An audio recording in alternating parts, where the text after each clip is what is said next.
Vakar dar buvo puikiai vasariška diena, ją išnaudojau pilnai, nes po Panevėžį vakar reikalus tvarkiausi judėdamas paspirtuku. Tai buvo labai faina, labai geras oras, nei per karštą, nei šaltą, švietė saulė, fantastika. O šiandieną jau ruduo, tai sveikinu su jumis iš Utenos, Samsonas Motorsport teritorijos.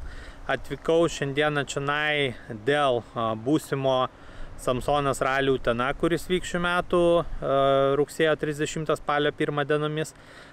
Dėl tiesioginės transliacijos dirbu šiandien prodiuserio darbą. Tai yra, turiu susiderinti su klientu, išklausyti visus jo pageidavimus, pastabas, rasti abiem pusėm priimtinus sprendimus. Taip pat važiuosim šiandieną į greičio ruožus, visus greičio ruožus.